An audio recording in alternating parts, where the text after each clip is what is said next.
Hi, it's Kerr9000 and welcome to the geeky side of the internet.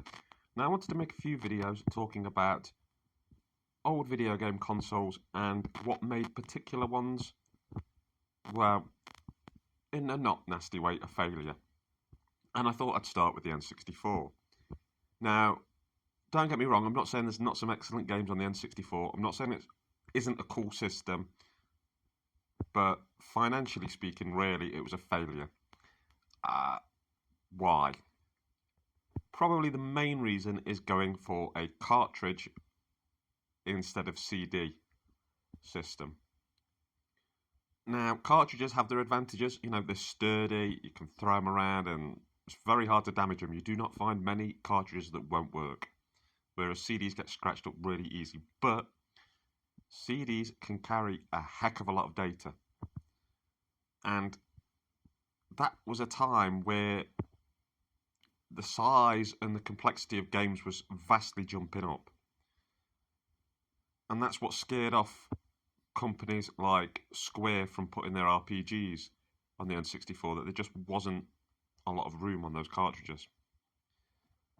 That is one major point where it totally just didn't meet the times. There was some great things about the N64. 4 joypad ports on the machine. Now that was great. That was a real good idea. An idea which was 50-50 was the expandable memory. Yeah, it's great to allow your console to be upgradable in theory, but then you end up with this thing where half the people have gone upgrade, half haven't, and you're having to think about that with games and either program multiple versions or limit what can happen on the lower powered system. But now I think the lack of a CD drive was the main point of failure for the system.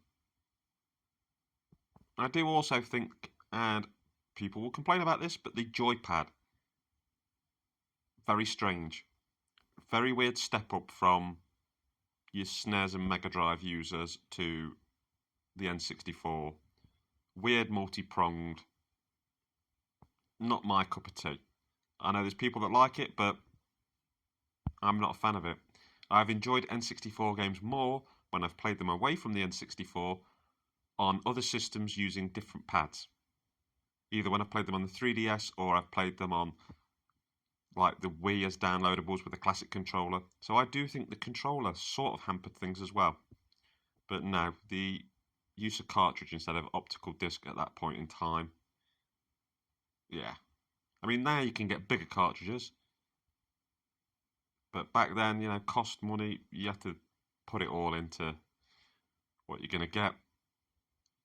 Anyway, join me another time when I talk about another console that I thought failed and why and how it might have not failed. Anyway, thank you for watching. Take care of yourself and each other. Latest, taters.